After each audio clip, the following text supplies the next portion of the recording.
എന്നാലൽപ്പം കഥ ഇത് പറയാം. സഖ്യം കോൺഗ്രസിനെ പറ്റി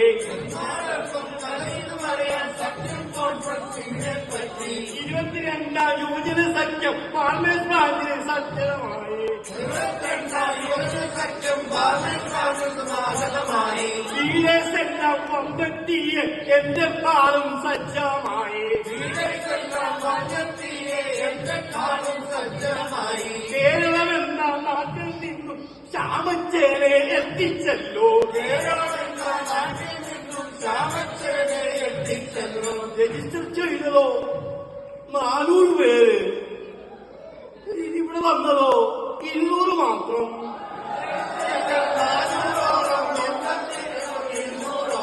മിനിമം തൂക്കാൻ വട്ടം നോക്കി മെത്താച്ചനോ ഞെട്ടിപ്പോയി.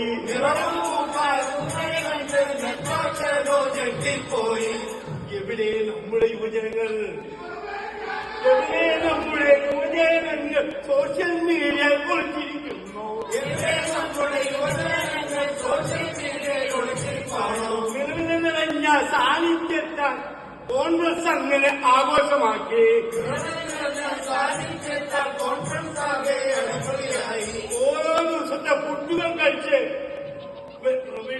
വെറൈറ്റിയുള്ള ഫുഡുകൾ കഴിച്ച് കമ്പത്തേക്ക് അഭിവാദ്യങ്ങൾ.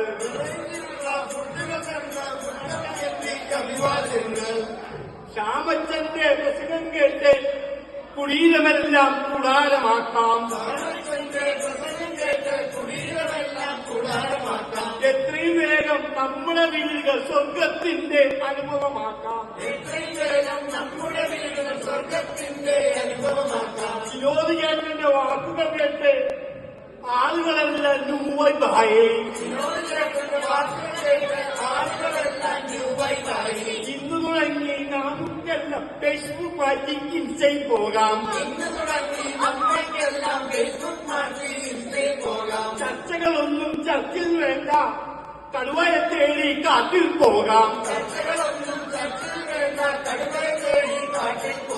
കുഞ്ഞുങ്ങളെയോ കൂട്ടായി വിളിച്ച് കൂട്ടായ്മയ്ക്ക് വന്നിടണം.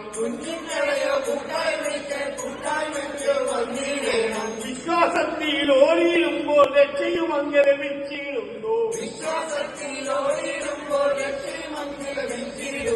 ഇങ്ങനെയൊക്കെ ചെയ്താലോ, ഇങ്ങനെയൊക്കെ ചെയ്തെന്നാലോ ദൈവത്തിങ്കൽ ചെന്നീടാമേ. ദൈവത്തിനടുത്തു ചെന്നാലോ സന്തോഷത്തോടിങ്ങനെ വാഴാം. എങ്ങനെ വാഴാം? ഇങ്ങനെ വാഴാം. യേശുവിൻ ജയം, യേശുവിൻ ജയം, യേശുവിൻ തന്നെ ജയം മാത്രം. യേശുവിൻ ജയം, യേശുവിൻ ജയം, യേശുവിൻ തന്നെ ജയം മാത്രം. നിങ്ങളെ സഹിച്ച നിങ്ങൾക്ക് പ്രത്യേക നന്ദി അറിയിക്കുന്നു.